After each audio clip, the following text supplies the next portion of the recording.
Bonjour, je m'appelle Ethan, j'ai 32 ans. Exactement 3 jours après avoir failli mourir sur une table d'opération, mon propre frère m'a désinvité du dîner de Noël familial parce que je ne correspondais pas à son esthétique de la haute société. Alors que j'étais allongé sur le canapé de mon salon, pâle, faible et enveloppé dans d'épaisses couvertures, essayant de me remettre d'une appendicectomie d'urgence avec de graves complications. Julien a appelé pour me dire que ma présence gâcherait complètement son événement de réseautage haut de gamme déguisé en réunion de famille pour les fêtes. Il a prononcé ces mots à haute voix, « Ce n'est pas une place pour les perdants, Ethan. Tu vas juste te ridiculiser. » Il a laissé échapper un petit rire méprisant juste avant de raccrocher le téléphone. Mais il y a une chose énorme, bouleversante, que Julien et toute ma famille ont choisi d'ignorer dans leur course à l'ascension sociale. Ils ne savaient pas que le gars discret et sans prétention qu'ils traitaient comme un paysan était la fondation même qui soutenait tout leur style de vie luxueux. Ils ne savaient pas que j'étais un nègre littéraire très bien payé pour les PDG de la Silicon Valley, gagnant un salaire à 7 chiffres par an. Et plus important encore, ils ont complètement oublié que l'argent qui payait l'école privée d'élite de ses enfants et la Porsche neuve de sa femme provenait directement de mon compte bancaire personnel. Et en ce moment même, alors qu'ils s'agitent et supplient, regardant leur monde parfait s'effondrer, ils apprennent enfin le véritable coup de leur arrogance. Avant que je ne vous raconte exactement ce qui s'est passé et comment j'ai regardé son château de cartes s'effondrer dans une ruine absolue, s'il vous plaît, cliquez sur le bouton « J'aime » si vous croyez en la justice et au karma. Et n'oubliez pas de me dire d'où vous me regardez dans les commentaires ci-dessous. Votre soutien compte énormément pour moi. Maintenant, revenons au moment exact où l'illusion a volé en éclats. Le son de notification sur mon téléphone m'a fait l'effet d'un coup physique sur la tête. Mon crâne martelait au rythme implacable d'un marteau-piqueur. J'étais allongé en position fétale sur le canapé de mon salon, entouré d'une forteresse de mouchoirs usagés, de tasses vides de tisane tiède et d'un flacon d'analgésique sur ordonnance qui calmait à peine la douleur. L'opération avait été absolument brutale. Il y avait eu une légère infection, un processus de guérison retardé, et le temps de convalescence me donnait l'impression de me traîner sur des kilomètres de verre brisé. Je me sentais incroyablement faible. Je me sentais petit.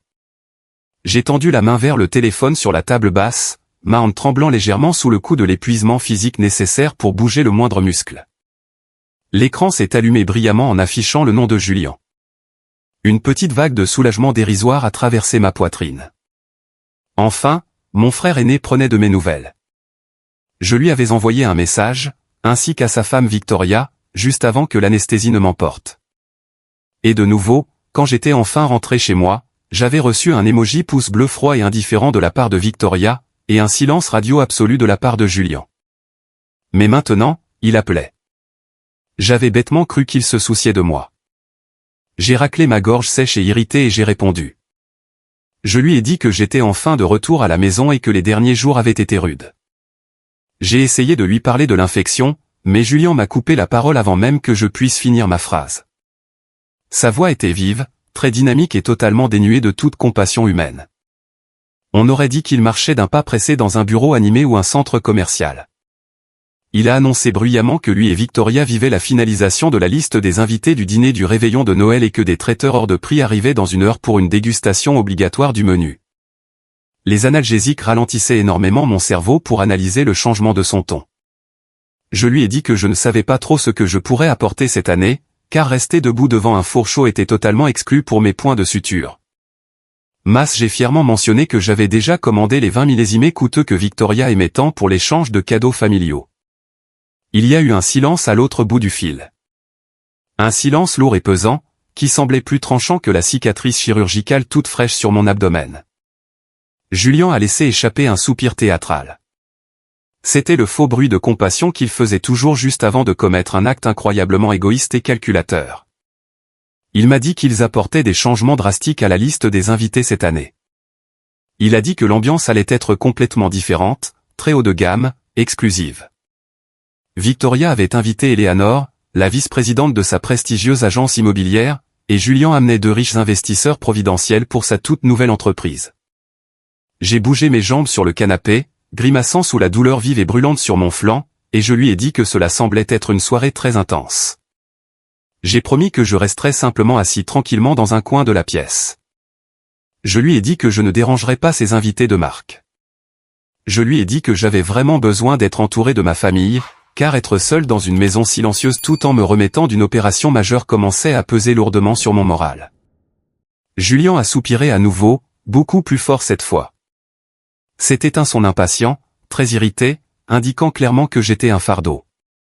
Il m'a dit que je ne l'écoutais pas. Il a dit qu'il ne s'agissait absolument pas d'un repas de famille à la bonne franquette.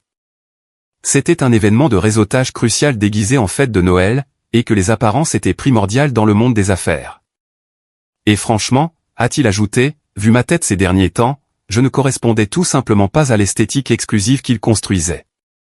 Mon souffle s'est bloqué dans ma gorge. La douleur dans mon estomac a disparu, remplacée par un choc glacial. Je lui ai demandé ce qu'il entendait exactement par là. Il a pris ce ton professoral et condescendant que je détestais absolument depuis notre enfance. Il a souligné que je travaillais à domicile. Il a fait remarquer que je vivais dans des pantalons de jogging bon marché et que je conduisais une Honda Civic cabossée.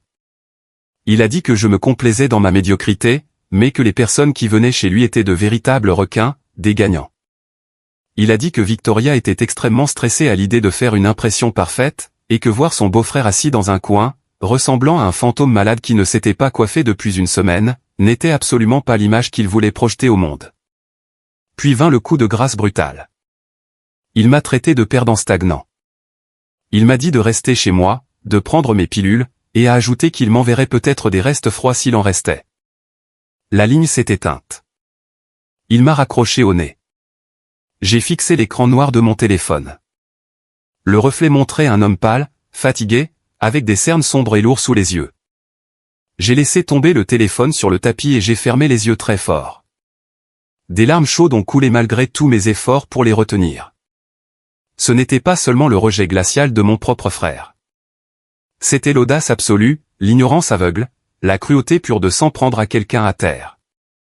Mais pour comprendre pourquoi ces paroles cruelles ont blessé mon âme si profondément, et pourquoi cette Porsche de luxe était sur le point d'être treuillée sur une dépanneuse devant ses riches amis, il faut revenir au début. Il faut regarder la montagne massive de dettes que je portais silencieusement pour lui. En grandissant dans notre maison de banlieue, la ligne de démarcation entre Julien et moi avait été tracée au marqueur permanent épais dès le premier jour. Julien était l'enfant prodige incontesté.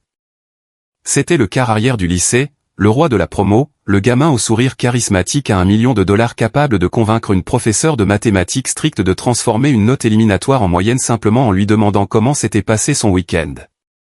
J'étais le garçon discret à l'arrière-plan, le rat de bibliothèque invisible, le gamin qui restait dans sa petite chambre à assembler des ordinateurs sur mesure et à écrire de longues histoires pendant que tout le monde assistait au match de football.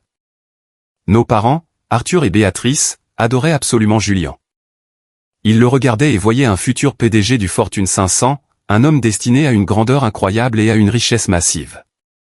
Ils me regardaient et voyaient un second choix sympathique, un plan de secours qu'ils n'avaient jamais l'intention d'utiliser. Au moment d'entrer à l'université, le favoritisme flagrant a atteint un sommet terrifiant. Mes parents ont discrètement liquidé une grande partie de leur compte de retraite et ont contracté une deuxième hypothèque dangereuse sur notre maison d'enfance pour envoyer Julien dans une université privée d'un autre état extrêmement coûteuse. Ils se justifiaient en disant que Julien avait besoin d'accéder au réseau de l'élite. Quand vint mon tour de postuler aux écoles, mon père m'a tendu une brochure bon marché et brillante pour le collège communautaire local et m'a dit que le travail acharné et les prêts étudiants forgeaient un caractère fort. Je n'ai pas fait de caprice. J'ai travaillé dans des équipes de nuit épuisantes dans un restaurant de frites graisseuses pour payer mes frais de scolarité en espèces. Je ne me suis plaint à personne. J'ai simplement baissé la tête, étudié tard dans la nuit et travaillé. Au cours de la décennie suivante, Julien a systématiquement gâché chaque avantage qui lui avait été présenté sur un plateau d'argent. Il a lancé une marque de montres de luxe qui a fait une faillite retentissante en moins de 14 mois. Il a tenté de lancer un incubateur de start-up technologique d'envergure sans connaître une seule ligne de code informatique. Mes parents le renflouaient chaque fois que les murs se rapprochaient. Ils ont même vendu un magnifique terrain au bord d'un lac que mon grand-père nous avait spécifiquement légué à tous les deux, uniquement pour financer les visions entrepreneuriales vides de Julien. Pendant ce temps, j'ai tranquillement bâti ma propre carrière très lucrative depuis mon salon.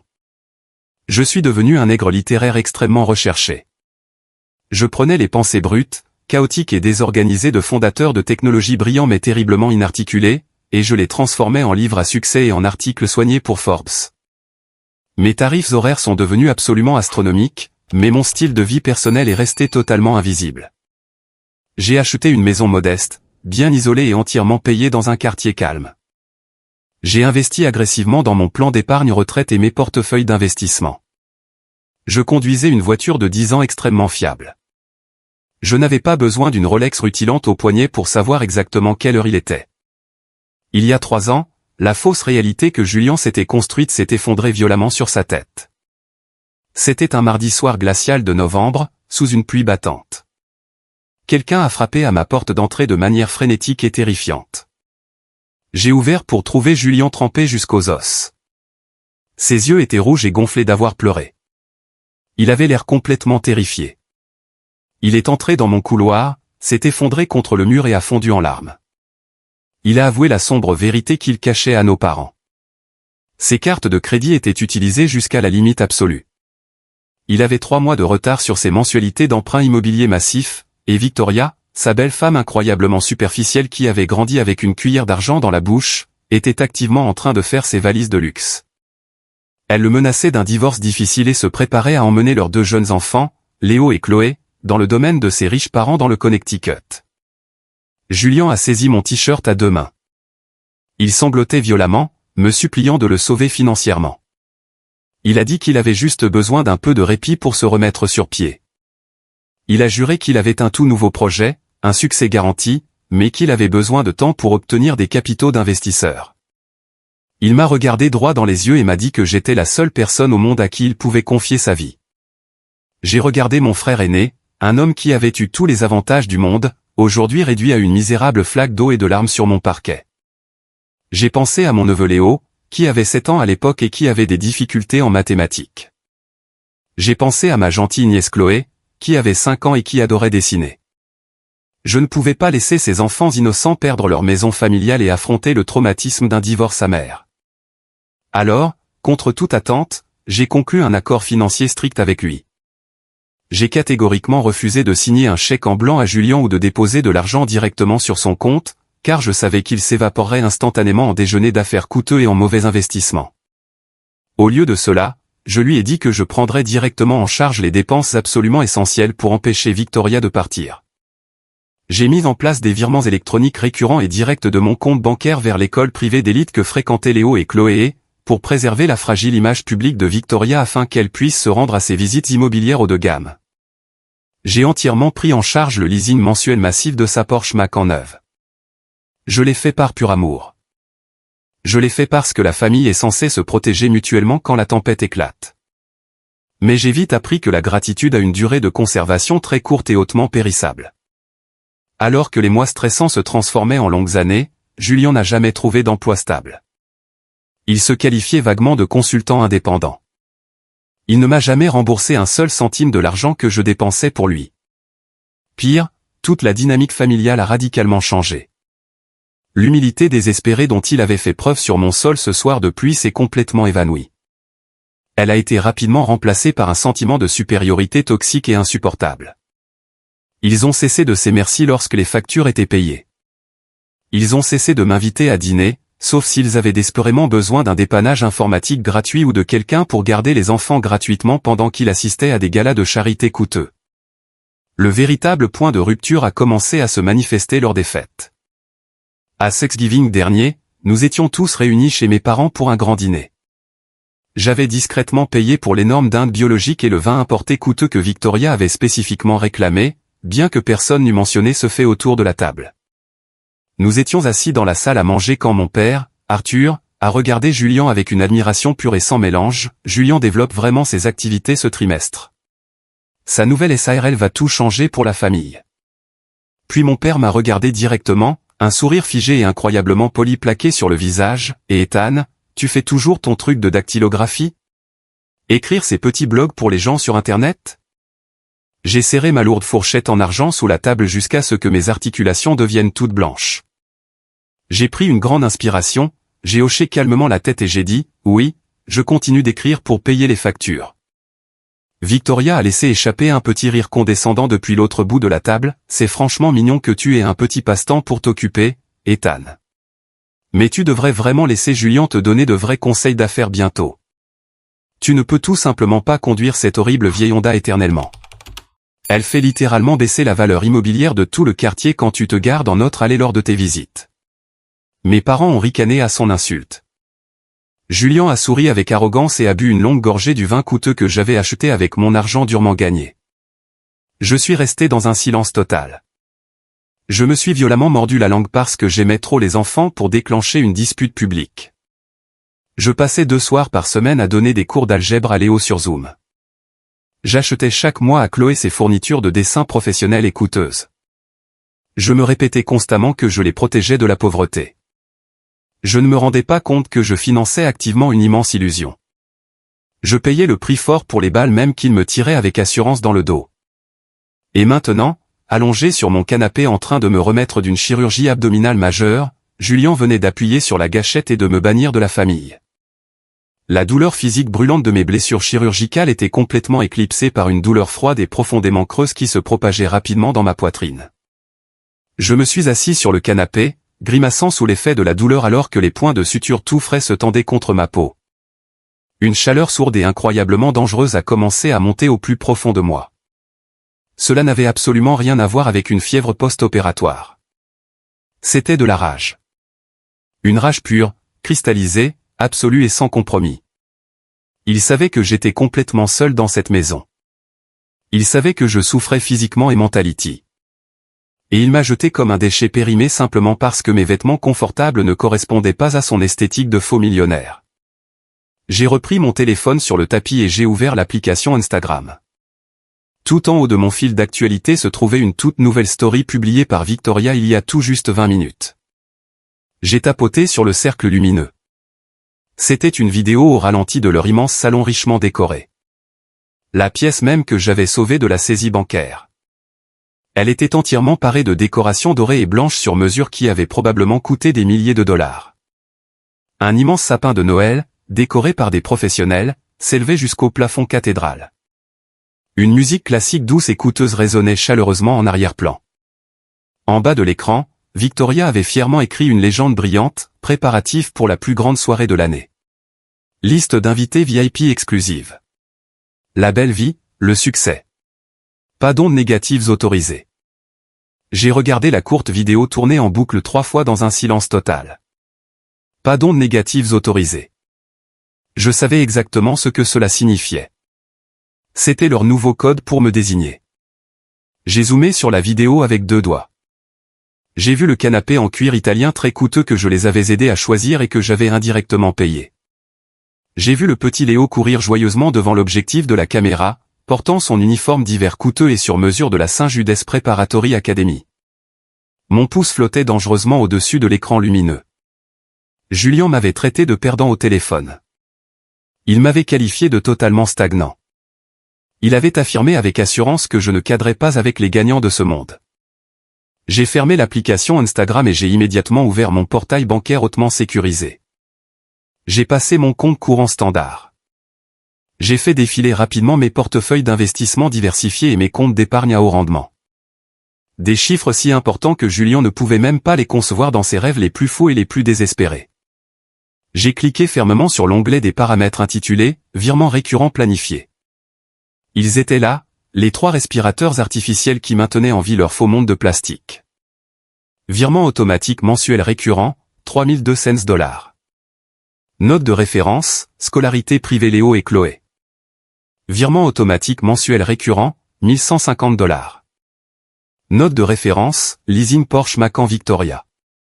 Virement automatique mensuel récurrent, 500 $. Note de référence, soutien familial d'urgence épicerie. Pendant 3 longues et éprouvantes années, j'avais été le moteur silencieux et invisible de leur succès arrogant. J'ai murmuré ces paroles cruelles dans mon salon vide. Perdant stagnant. Un sourire froid, dur et profondément troublant a effleuré mes lèvres. Ce n'était absolument pas un sourire joyeux. C'était le sourire précis d'un expert en démolition regardant un bâtiment condamné juste avant d'appuyer sur le détonateur. Julien voulait désespérément un Noël exclusif pour les gagnants. Il voulait une esthétique parfaite. Très bien, je lui donnerai exactement ce qu'il demandait. En plus, il avait complètement oublié la règle d'or de la haute société. Les vrais gagnants paient leurs propres factures massives. Mon pouce s'est posé lourdement sur le bouton d'annulation rouge pour la scolarité privée de la Saint-Judès. Une vague de calme étrange et incroyablement puissante a envahi tout mon corps, chassant complètement la douleur, la trahison et l'humiliation profonde. J'ai tapoté l'écran de verre. L'application bancaire m'a affiché un avertissement strict. Êtes-vous absolument sûr de vouloir annuler définitivement ce virement récurrent? Cette action critique ne peut être annulée. J'ai tapoté, oui. Virement annulé avec succès. 3200 $ par mois définitivement envolés. Le prochain paiement important était dû à l'école dans exactement 3 jours. Je suis descendu rapidement dans la liste numérique. Le leasing de la Porsche de luxe, 1150 $ par mois, dû le 15 du mois. Annulé. Le fonds de soutien à l'épicerie qu'ils utilisaient pour des dîners de sushi coûteux. Annulé. Je me suis réinstallé lourdement contre les coussins du canapé. Je venais de rayer sans effort près de 5000 $ de revenus mensuels non imposés de la vie de mon frère en 3 simples pressions du pouce. Mais je savais au fond de moi que si je me contentais d'arrêter de payer les factures, il finirait par s'en apercevoir lorsque l'administration de l'école appellerait ou que le robuste agent de saisie apparaîtrait dans l'allée. Je voulais qu'il sache exactement pourquoi le puits financier s'était soudainement tari. Je n'ai pas eu à attendre bien longtemps. Exactement 2 jours plus tard, mon téléphone s'est allumé à 10 heures pile. C'était Julien. J'ai laissé le téléphone sonner et je l'ai laissé aller directement sur la messagerie vocale. Il a immédiatement ressonné. Puis est apparu un SMS paniqué, écrit tout en majuscules, « Appelle-moi maintenant, Ethan. Urgence. » J'ai attendu 10 bonnes minutes. Je suis allé lentement dans la cuisine, je me suis versé un grand verre d'eau glacée, j'ai pris une profonde inspiration pour me recentrer, et je l'ai finalement rappelé. « Qu'est-ce que tu as fait ?» a hurlé Julien à la seconde même où la communication a été établie. Il n'a pas dit bonjour. Il n'a pas demandé comment cicatriser mon estomac. Il était en mode de panique totale, sa voix déraillant violemment sous le coup de l'hystérie pure. L'administration de l'école vient de m'appeler. Monsieur Harrison a dit que le paiement important avait été rejeté. Il a dit que tu avais complètement retiré ta carte de crédit du portail des parents. Bonjour à toi aussi, Julien, dis-je, gardant un ton de voix tout à fait plat, calme et complètement dénué de toute émotion humaine. Comment se passent les préparatifs de ton Noël exclusif? Ne joue pas à tes jeux stupides avec moi, Ethan, hurla-t-il. Je suis en plein milieu d'une réunion importante. Harrison a dit que si le solde des frais de scolarité n'était pas payé en totalité aujourd'hui avant 17 heures, les 2 enfants seraient définitivement désinscrits pour le semestre de printemps à venir. Qu'est-ce qui se passe, bordel? Ta stupide banque a foiré le transfert? Non, dis-je calmement, en prenant une lente gorgée d'eau. Je l'ai annulé. Le silence pesant à l'autre bout du fil fut absolu et assourdissant. Pendant 5 longues et glorieuses secondes, je n'ai entendu que sa respiration saccadée et paniquée résonner dans le combiné. Tu as quoi? Pourquoi? Pourquoi pour l'amour de Dieu nous as-tu fait ça? Parce que, dis-je, en canalisant chaque once de glace dans mes veines, je suis un perdant. Tu te souviens, tu me l'as fièrement répété au téléphone il y a 2 jours, cette famille n'est pas une place pour les perdants, et les perdants ne paient pas pour des écoles privées d'élite, Julien. Ce sont les vrais gagnants qui le font. Et puisque tu es un gagnant si accompli aujourd'hui, avec tes amis corporatifs haut de gamme et ta fête à l'esthétique exclusive, je me suis dit que tu n'avais plus besoin de mon argent de perdant stagnant. Espèce de déchet mesquin et vindicatif, bafouilla-t-il violemment, cherchant désespérément ses mots. Tu fais ça maintenant, juste avant le réveillon de Noël? Tu punis intentionnellement Léo et Chloé parce que j'ai accidentellement blessé ton ego fragile? Je ne punis absolument personne, le corrigeai-je fermement, coupant court à sa manipulation. Je prends simplement du recul. Tu as clairement déclaré que je plombais l'ambiance. Tu as dit que je vous faisais honte, à toi et à Victoria. Eh bien, mon argent aussi. Tu ne peux pas avoir le beurre et l'argent du beurre, Julien. Tu ne peux pas me traiter comme un déchet en privé et m'utiliser comme un distributeur gratuit en public. C'est 3000 $, Ethan, cria-t-il, sa voix résonnant bruyamment dans ce qui semblait être une cage d'escalier de bureau vide. Je n'ai pas ce genre de liquidité sous la main en ce moment. Je bloque d'importants capitaux pour le lancement de ma nouvelle entreprise. Alors tu ne devrais peut-être pas organiser une fête de luxe avec traiteur et vin coûteux, dis-je froidement. Ou mieux encore, demande à tes 2 nouveaux investisseurs providentiels. Je suis sûr qu'ils adoreraient soutenir un gagnant comme toi qui ne peut pas payer l'éducation de ses enfants. Tu es en train de ruiner nos vies, hurla-t-il, perdant totalement son sang-froid. Victoria va faire une crise de nerfs massive. Tu as une idée de la pression qu'elle subit pour que cette fête VIP soit parfaite? En fait, oui, répondis-je, en tournant le couteau encore un peu plus, c'est précisément pour cela que j'ai également annulé définitivement le paiement du leasing de sa Porsche Macan. Il arrive à échéance le 15. Tu devrais peut-être la prévenir pour qu'elle ne se retrouve pas coincée en allant au country club. Il me lança une longue suite d'injures horribles. Il me dit que je n'avais pas le droit légal de faire ça, que la voiture coûteuse était enregistrée à son nom. Je lui ai fermement rappelé que l'argent provenait directement de mon compte et que la banque d'Ethan était définitivement et pour toujours fermée. J'ai raccroché le téléphone. Mon cœur martelait violemment ma poitrine. Mes mains tremblaient. C'était terrible d'entendre mon frère s'effondrer, mais mon Dieu, cela faisait un bien fou de se tenir enfin debout. Les représailles désespérées furent rapides et totalement pitoyables. Les intermédiaires familiaux furent immédiatement envoyés à l'assaut de mon téléphone. 2 heures plus tard, mon téléphone portable a sonné à nouveau. C'était ma mère, Béatrice, avec ma tante Clara en conférence téléphonique à 3. Elles n'ont pas demandé comment se passait ma convalescence chirurgicale. « Ethan, qu'est-ce qui ne va pas chez toi ?» exigea immédiatement ma mère, sa voix tremblante d'un chagrin théâtral et fabriqué. Julian est pratiquement en larmes. Il dit que tu as cruellement coupé l'éducation des enfants par pure jalousie mesquine face à son succès. Il vous a dit que j'étais jaloux, demandai-je en riant amèrement dans le téléphone. Est-ce qu'il vous a dit par hasard qu'il m'a complètement désinvité du dîner de Noël parce que je ne suis pas d'assaut au standing pour ses nouveaux amis? Il subit une pression professionnelle énorme, intervint ma tante Clara, jouant à la perfection son rôle de manipulatrice en chef. Il est en train de bâtir un héritage familial durable.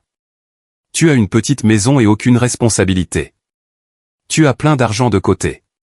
Tu te comportes de manière incroyablement égoïste et cruelle. La famille s'entraide toujours. Ethan, la famille se respecte, répliquai-je sans hésiter. Si son héritage est si solide, il n'a qu'à payer ses propres factures.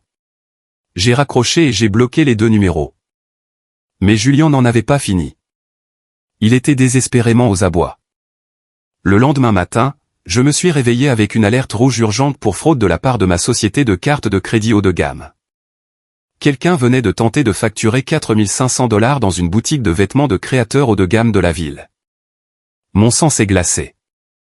C'était une carte de secours d'urgence que j'avais donnée à Julien il y a 2 ans de cela, lorsque sa vieille voiture était tombée en panne au milieu de nulle part. Je lui avais explicitement dit de détruire la carte en plastique immédiatement après. J'ai appelé le service des fraudes de la banque sur le champ. L'agent de sécurité a confirmé que la carte physique n'était pas présente. Quelqu'un avait saisi manuellement les numéros en ligne. Julien essayait activement de me voler pour acheter des cadeaux de luxe afin de sauver les apparences pour sa fête. J'ai dit à la banque qu'il s'agissait d'une fraude massive. J'ai annulé la carte définitivement et déposé un rapport. Ce fut le moment exact où toute trace de culpabilité que j'avais s'est évaporée dans l'air. Ce n'était absolument plus une simple rivalité fraternelle. C'était un abus financier calculé. C'était un vol qualifié. Et j'allais réduire en cendres sa fausse façade. La colère brûlante en moi s'est rapidement cristallisée en une concentration stratégique pure et froide. Si Julien voulait absolument jouer le rôle d'un magnate de la haute société qui ne rend de compte à personne, j'allais le traiter exactement comme un partenaire commercial défaillant. J'ai pris mon téléphone et j'ai immédiatement appelé mon ami le plus proche depuis l'université, Marcus. Marcus est un avocat d'affaires chevronné en centre-ville. Un requin brillant et terrifiant dans un costume sur mesure qui ne tolère absolument aucun non-sens de la part de quiconque. Je lui ai soigneusement expliqué toute cette situation compliquée au téléphone. Je lui ai raconté chaque détail concernant l'annulation des frais de scolarité, le leasing de la voiture, la ridicule fête de Noël et la choquante tentative de fraude par carte de crédit de ce matin-là. Marcus a écouté dans un silence total et ininterrompu jusqu'à ce que je termine mon histoire. « Tu lui donnais aveuglément autant d'argent ?» demanda Marcus, sa voix grave tout à fait sérieuse et impassible. « J'ai un tableur très détaillé » dis-je avec assurance. J'ai ouvert mon ordinateur portable et j'ai sorti les registres financiers méticuleux que j'avais tenus strictement à des fins fiscales. Chaque paiement de scolarité, chaque mensualité de voiture de luxe, les prêts d'argent d'urgence qu'il avait solennellement juré de rembourser, même les factures de vétérinaire coûteuses pour le chien de race de Victoria. Cela représentait un total de près de 150 000 $ au cours des 3 dernières années. Marcus laissa échapper un sifflement impressionné à l'autre bout du fil. A-t-il déjà écrit noir sur blanc que ces virements étaient des prêts et non des cadeaux? Oui, tout à fait, répondis-je rapidement, en consultant mes messages archivés sur le cloud d'il y a 3 ans. Je cite, « Je te rembourserai jusqu'au dernier centime, Ethan. J'ai juste besoin de temps pour me développer. » Et j'ai des dizaines d'autres messages au fil des ans reconnaissant explicitement la dette croissante. Parfait, dit Marcus, et je pouvais pratiquement entendre le sourire prédateur et dangereux se dessiner dans sa voix. Nous allons rédiger une mise en demeure formelle de remboursement intégral. Je veux que les 150 000 $ soient entièrement pris en compte dans le document. Cela ne l'obligera évidemment pas à signer un chèque massif aujourd'hui, mais cela le bloque légalement s'il tente de vendre discrètement la maison ou de contracter une autre ligne de crédit pour survivre. Cette mise en demeure agira comme un obstacle massif et inamovible. Quand exactement veux-tu qu'elle soit livrée à sa maison? Le soir du réveillon de Noël, dis-je instantanément, sans une seconde d'hésitation. Pendant que Marcus se mettait directement au travail pour rédiger l'attaque juridique dévastatrice, je commençais à surveiller de près les fissures massives qui se formaient rapidement dans le monde de plastique parfait de Julian. Sans mon flux constant d'argent, la pression financière les écrasait instantanément. L'école privée leur avait manifestement accordé un court délai de grâce pour trouver les fonds. Mais les rumeurs toxiques commençaient déjà à se propager rapidement parmi les riches parents. Je le savais pertinemment car Sarah, une amie de longue date de la famille qui gravitait toujours autour de Victoria pour s'imprégner de ses restes de gloire, m'a envoyé un SMS très suspect, « Salut, Ethan. Je viens d'apprendre que tu ne viens pas à la grande fête. Tellement triste de te rater. Au fait, la nouvelle affaire de Julian se porte-t-elle bien? » Victoria avait l'air super bizarre et stressée au déjeuner aujourd'hui au club. Je n'ai pas répondu à son message. Je les ai laissés transpirer en silence, mais ma curiosité croissante l'a emporté, alors je me suis connecté à un compte Facebook anonyme que j'utilisais uniquement pour les mises à jour de surveillance du quartier local. Je suis allé directement sur la page du groupe privé réservé aux membres de la communauté fermée. Juste là, tout en haut, publié il y a tout juste 1 heure par Victoria, se trouvait une annonce désespérée, à vendre, reprise de bail pour Porsche Macan 2023. État impeccable. Nous devons simplement passer à un véhicule beaucoup plus grand pour notre famille qui s'agrandit. Veuillez envoyer un message privé pour plus de détails. Demande sérieuse uniquement. Doit partir vite. J'ai fixé intensément l'écran de l'ordinateur. Une famille qui s'agrandit. C'était un mensonge pathétique, totalement transparent. Elle luttait pour sa survie. Le paiement important du leasing était dû dans exactement 2 jours. L'agent de saisie tournait déjà dans leur quartier, et elle essayait désespérément de refourguer cette dette toxique à l'un de ses riches voisins avant que la société de remorquage ne finisse inévitablement par trouver la voiture de luxe. Ils étouffaient violemment sous le poids écrasant de leur propre mensonge massif. La façade brillante se vissurait activement en 1 million de morceaux, et ils utilisaient du ruban adhésif bon marché pour maintenir l'illusion juste assez longtemps pour impressionner fortement leurs invités VIP. J'ai appris par une autre relation d'affaires commune qui étaient exactement ces invités VIP. Victoria avait invité sa supérieure directe, Eleanor, une vice-présidente très influente de la société d'immobilier commercial. Julian avait agressivement invité 2 importants investisseurs providentiels, Richard et Tom, espérant désespérément obtenir un financement massif pour sa SARL vide de contenu.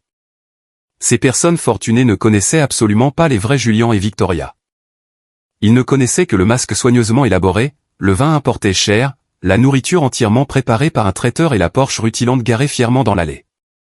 J'ai regardé le calendrier numérique sur mon bureau. C'était le 20 décembre, exactement 4 jours avant le réveillon de Noël. Ma cicatrice chirurgicale guérissait enfin correctement.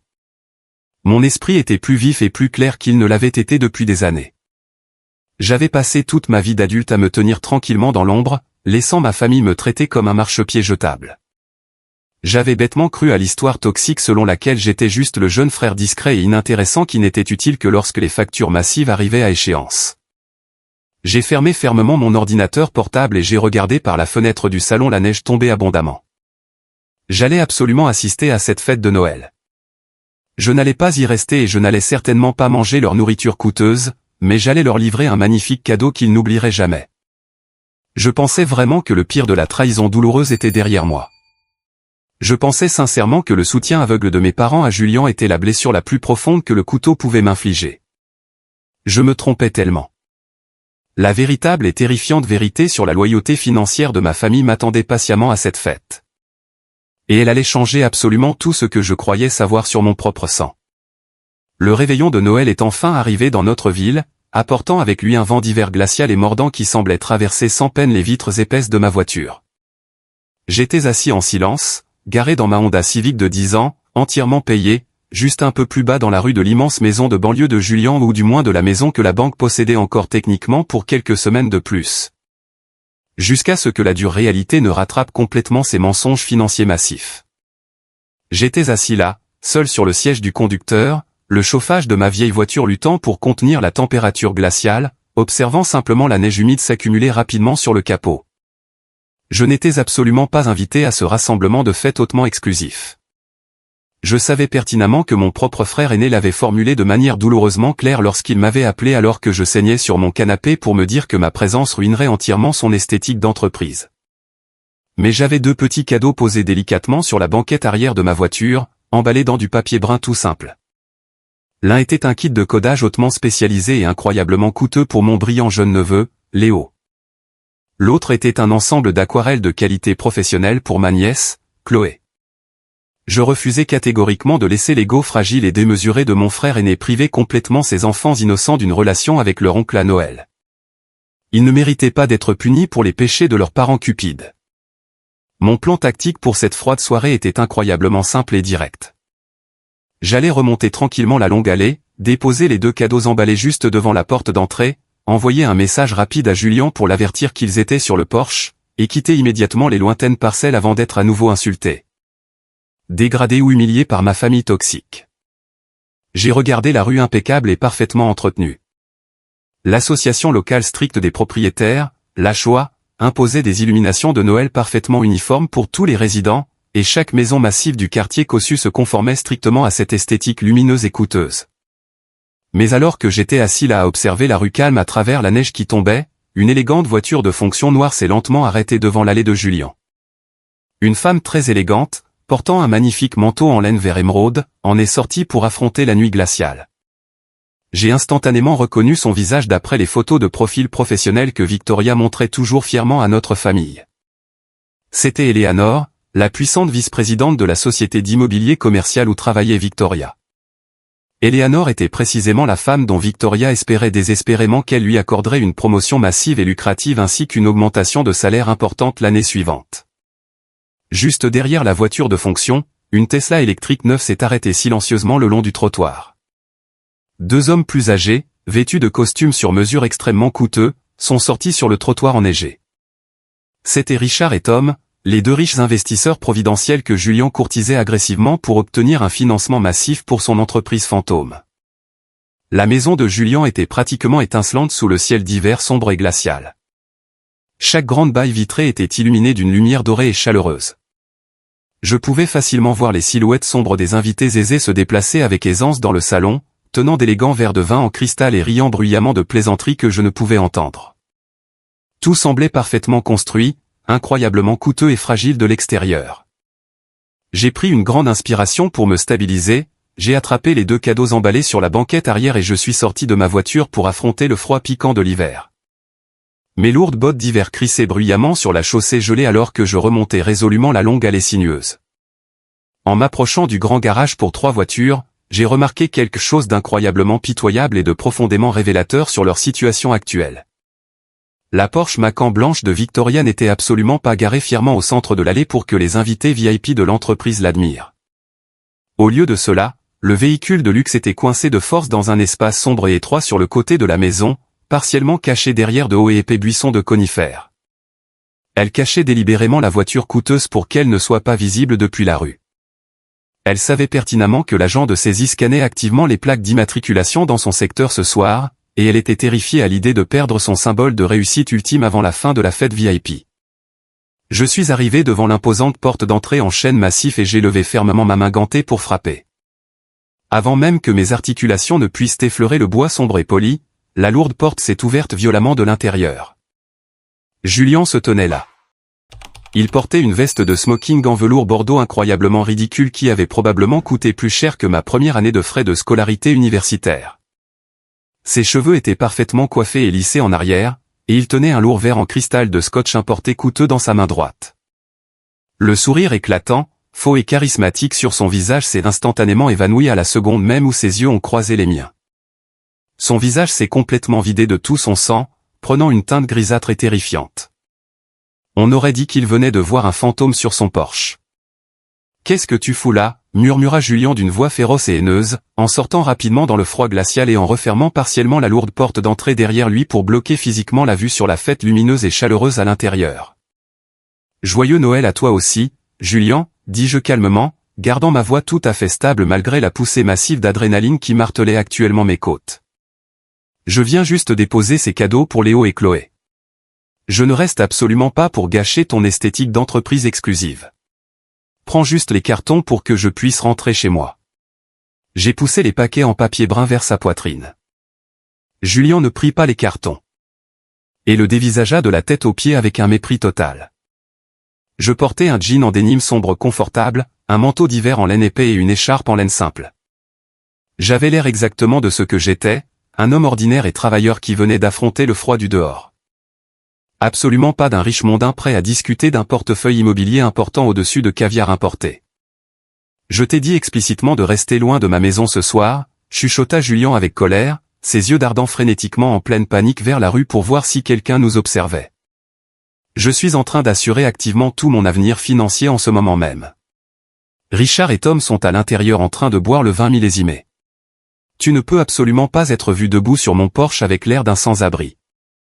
Donne-moi ces maudits cartons et barre-toi de ma propriété immédiatement avant que j'appelle la sécurité du quartier pour te faire expulser de force. » Avant même que je ne puisse formuler une réponse appropriée à sa menace insensée et cruelle, une voix de femme ferme et autoritaire s'est fait entendre depuis le hall chaleureux juste derrière lui. « Qui est à la porte, Julian ? Il fait un froid de canard dehors. Dis-leur d'entrer et ferme la porte avant de laisser échapper toute la chaleur. » C'était Eleanor. Julian a complètement paniqué. Ses yeux se sont écarquillés dans une terreur pure et absolue. Il ne pouvait absolument pas faire de scène bruyante et agressive sur son porche devant la vice-présidente de l'entreprise de sa femme. Il se força à afficher un sourire pincé, crispé et très artificiel, et poussa lentement la lourde porte en chêne. « C'est juste Ethan, mon jeune frère », lança Julian vers l'intérieur, sa voix tremblant légèrement sous l'effet d'une énergie nerveuse et frénétique. Il tendit le bras, attrapa mon bras d'une poigne douloureuse comme un étau, et me tira violemment à l'intérieur dans le hall lumineux. « Souris. Pose ces fichus cartons sur la table et file immédiatement par la cuisine », me chuchota-t-il directement à l'oreille, son haleine sentant fortement le scotch et la peur brute. « Ne t'avise pas de me faire honte devant ces gens ce soir. » La chaleur étouffante de l'immense maison a frappé mon visage froid instantanément. L'air sentait fort les aiguilles de pain fraîches, les bougies à la cannelle coûteuses et les préparations de traiteurs haut de gamme. Le grand hall s'ouvrait directement sur le vaste salon où une quinzaine de personnes incroyablement bien habillées discutaient calmement. La conversation animée dans la pièce s'est complètement arrêtée.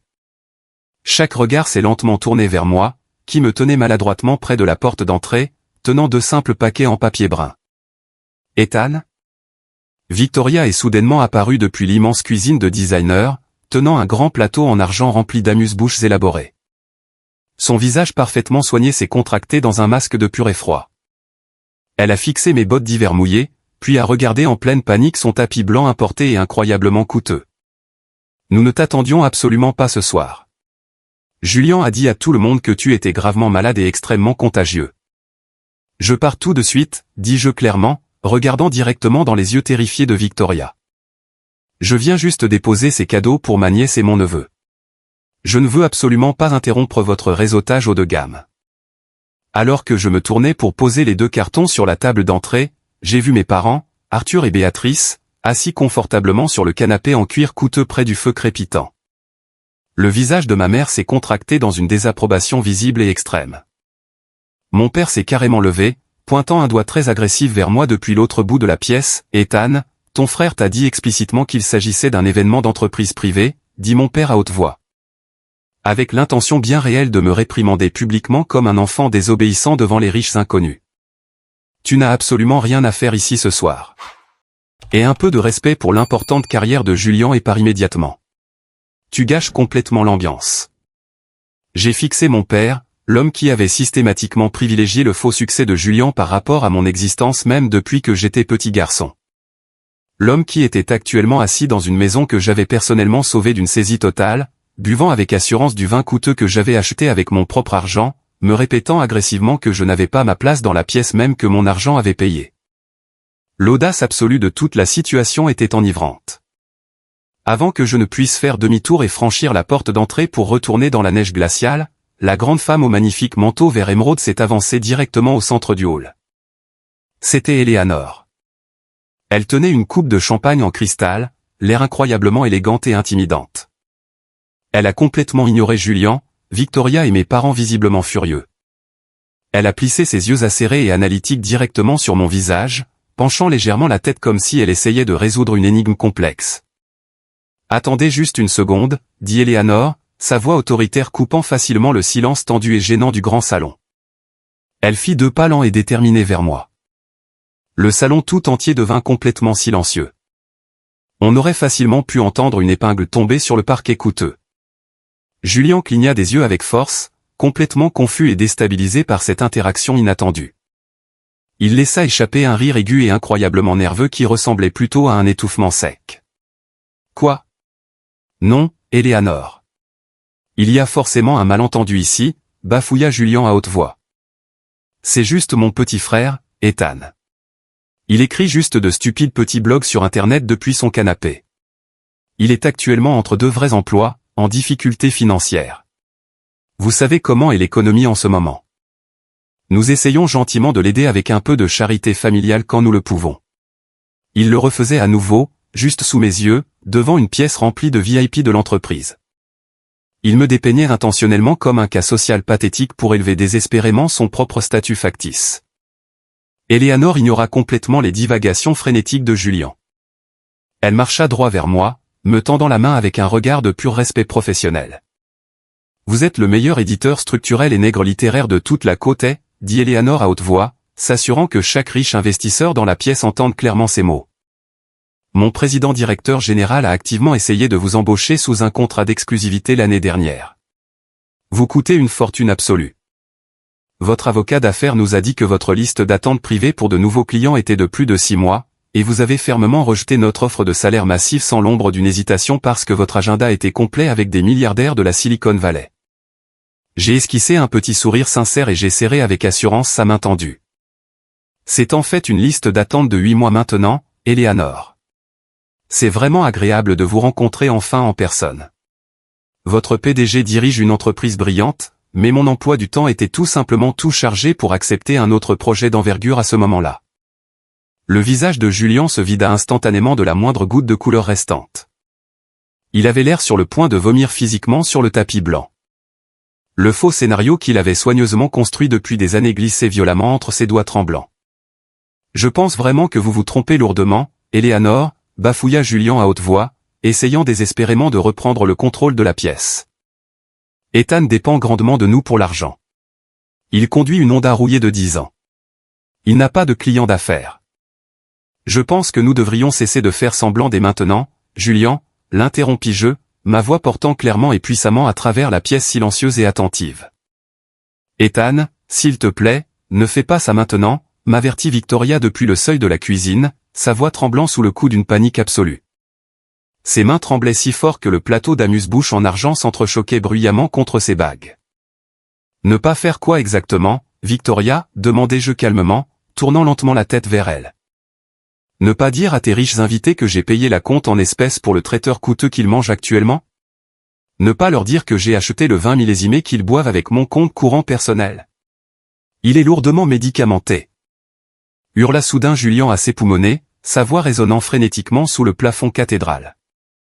Il vient de subir une chirurgie abdominale majeure. Il souffre d'un délire post-opératoire intense. Il ne sait absolument pas ce qu'il dit. S'il vous plaît, tout le monde, ignorez-le. Je ne suis absolument pas confus, Julien, dis-je d'une voix forte, en plongeant ma main au fond de la poche de mon manteau d'hiver. J'en sortis lentement une épaisse enveloppe Kraft. Ce n'était absolument pas un cadeau de Noël. C'était le dossier juridique dévastateur que mon avocat coriace, Marcus, a officiellement rédigé. Et je ne suis absolument pas un perdant stagnant. Les perdants ne financent pas entièrement votre faux style de vie luxueux pendant 3 ans pendant que vous prétendez être un magnate des affaires fortuné devant vos amis. Je me suis dirigé résolument vers la table d'appoint en verre coûteuse directement à côté de l'endroit où Richard et Tom, les 2 importants investisseurs providentiels, se tenaient sous le coup du choc. J'ai posé fermement l'épaisse enveloppe juridique sur le verre dans un bruit sec et incroyablement satisfaisant. Ce document est une mise en demeure formelle et légale exigeant le remboursement immédiat des 150 000 $ que je t'ai personnellement prêtés depuis 2023, dis-je, m'adressant à toute la pièce remplie d'invités de marque, mais en gardant mon regard dur fixé uniquement sur mon frère aîné. Cette somme massive comprend officiellement les frais de scolarité privés coûteux de tes enfants, que tu as menti à tout le monde en prétendant les avoir payés avec tes bonus d'entreprise. Elle comprend également le leasing mensuel de la Porsche Macan blanche garée dehors. Tu mens, hurla Julien avec violence, se jetant physiquement vers la table en verre pour attraper l'enveloppe. Richard, le plus grand des 2 riches investisseurs, s'est instantanément interposé devant Julien, levant la main comme un agent de police. Laissez cet homme parler, dit froidement Richard, ses yeux perçants se rétrécissant dangereusement devant l'attitude pathétique de Julien. J'ai annulé définitivement tous les paiements bancaires automatiques il y a 3 jours, continuai-je, me sentant physiquement plus léger et incroyablement puissant à chaque mot qui sortait de ma bouche. Parce que tu m'as fièrement répété au téléphone que je ne correspondais pas à ton esthétique exclusive. Tu avais raison. Je ne corresponds absolument pas à ce qui se passe ici, car moi, je paie mes propres factures avec mon propre argent.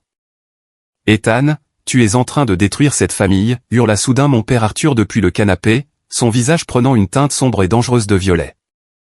Le second rebondissement frappa la pièce comme un tremblement de terre massif et dévastateur. Mes propres parents avaient secrètement financé ces premiers échecs en utilisant de l'argent qui nous appartenait légitimement à tous les deux, se poussant complètement au bord de la pauvreté juste pour maintenir le statut d'enfant chéri de Julien. Ils avaient littéralement misé toute leur vie sur un cheval perdant, vidant leur compte d'épargne retraite, et maintenant ils exigeaient agressivement que je paie leurs dettes de jeu pour sauver leurs fragiles égaux. Soudain, le salon sombre fut violemment baigné d'une lumière orange et jaune pulsante et agressive. Les couleurs vives clignotantes provenaient directement de la grande baille vitrée faisant face à la rue. Tout le monde dans la pièce tourna la tête simultanément vers la vitre.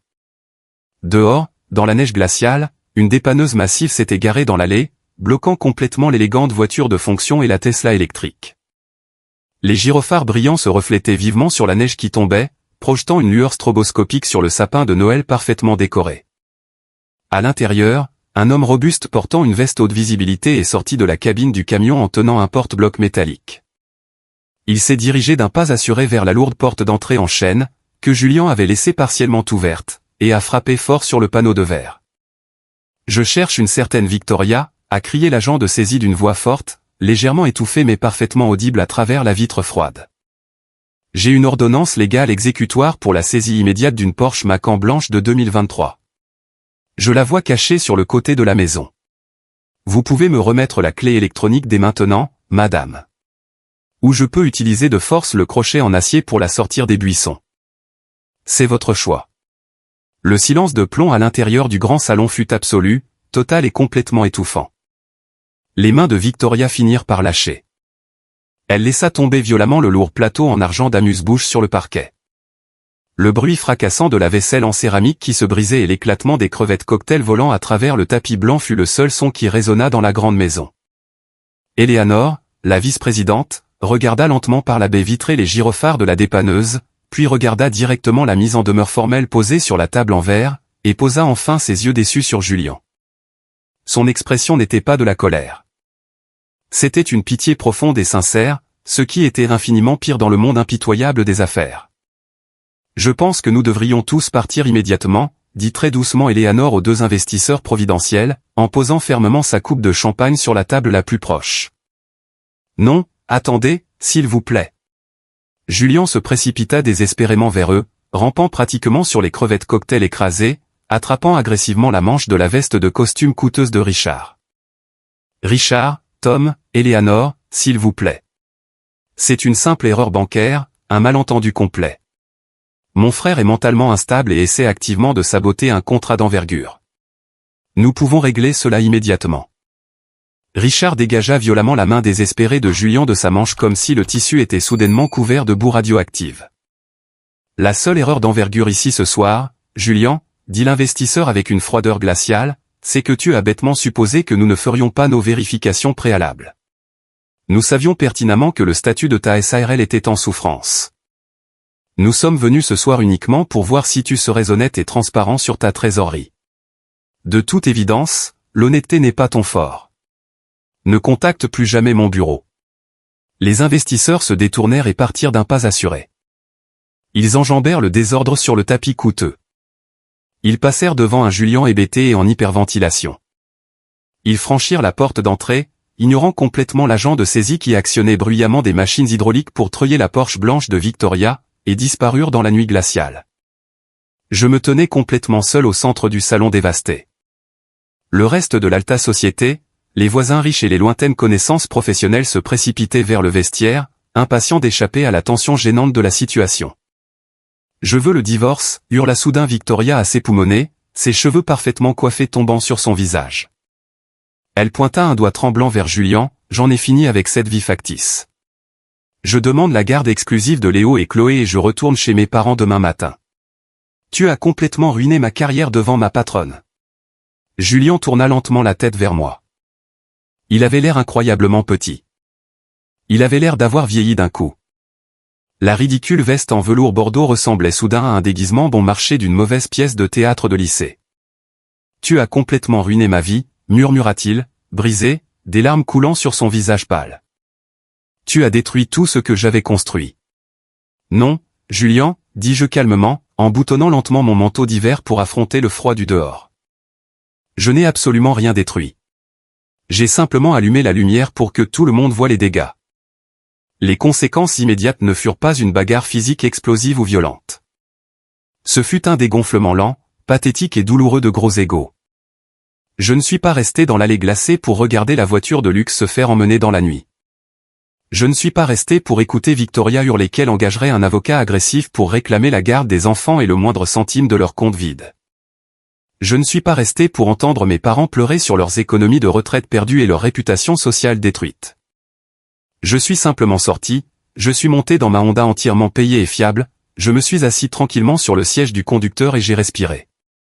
Pour la première fois depuis des années, le poids étouffant sur ma poitrine, le fardeau des secrets, le stress financier et le besoin constant de protéger ma famille de la dure réalité s'étaient envolés. La fin dramatique de cette dynamique familiale toxique ressemblait exactement à des funérailles attendues depuis longtemps. Mais au lieu d'un chagrin immense, je ne ressentais qu'une paix incroyable et envahissante. Je suis rentré chez moi, je me suis préparé une grande tasse de chocolat chaud et j'ai regardé une comédie. J'ai passé le jour de Noël entièrement seul dans ma maison silencieuse, et ce fut de loin la fête la plus paisible et la plus merveilleuse que j'ai jamais vécue de toute ma vie.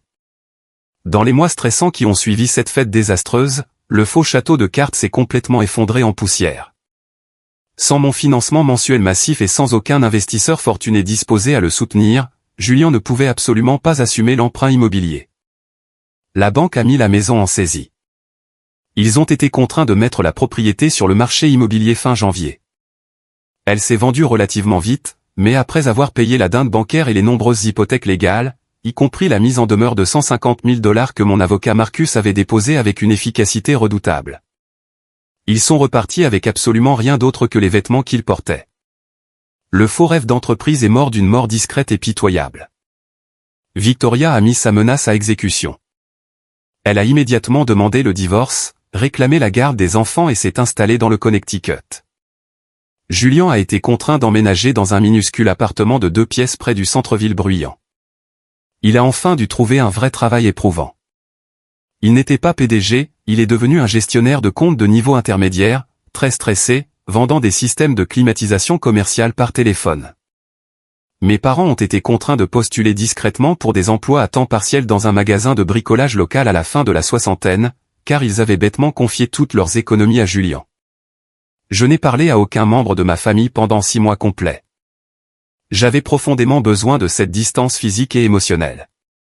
J'avais besoin de temps calme pour guérir de la prise de conscience dévastatrice que mes parents et mon frère aîné ne m'avaient considéré que comme une ressource financière jetable plutôt que comme un être humain. Mais fin avril, mon téléphone a vibré. Ce n'était pas de la part de Julien. C'était de mon neveu Léo. « Peux-tu venir à mon match de foot aujourd'hui, oncle Ethan ? Papa dit qu'il doit travailler et qu'il ne peut pas venir. » J'y suis allé.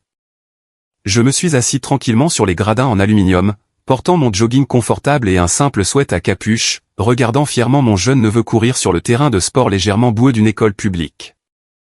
Il ne portait plus l'uniforme coûteux de Saint-Judès.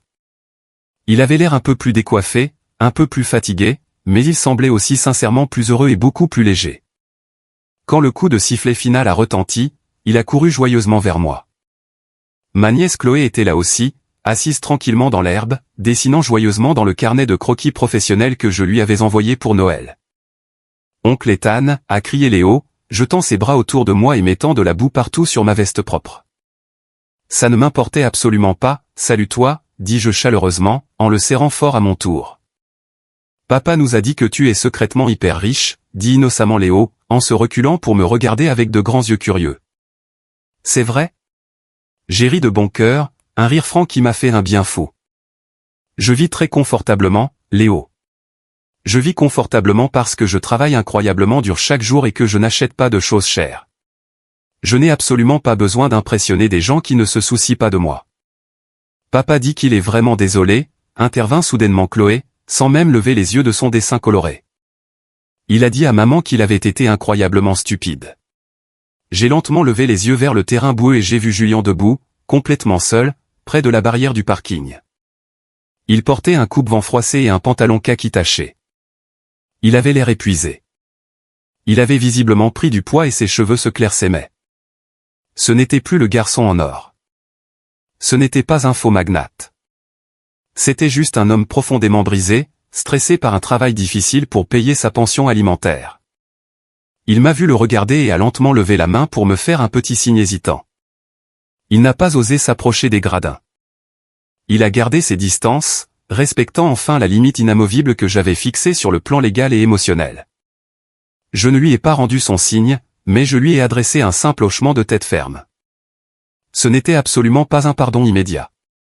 Il me faudra des années de thérapie pour envisager de pardonner une telle trahison, mais c'était la reconnaissance qu'il vivait enfin dans le monde réel avec nous autres. Alors que nous marchions lentement vers ma voiture fiable et entièrement payée, j'ai réalisé quelque chose d'incroyablement profond. Julien avait eu tout à fait raison sur un point particulier ce jour-là, cette fête de Noël exclusive n'était absolument pas une place pour les perdants.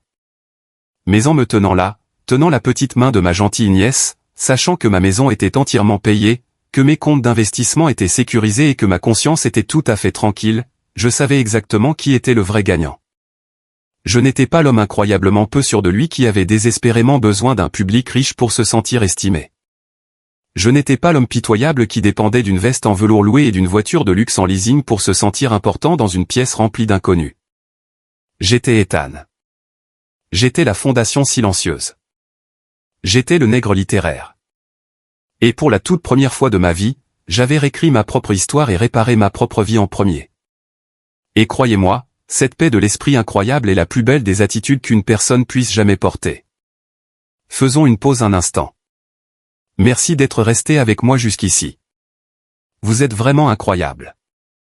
Avez-vous déjà vécu quelque chose de similaire avec votre propre famille? Partagez votre histoire dans les commentaires ci-dessous.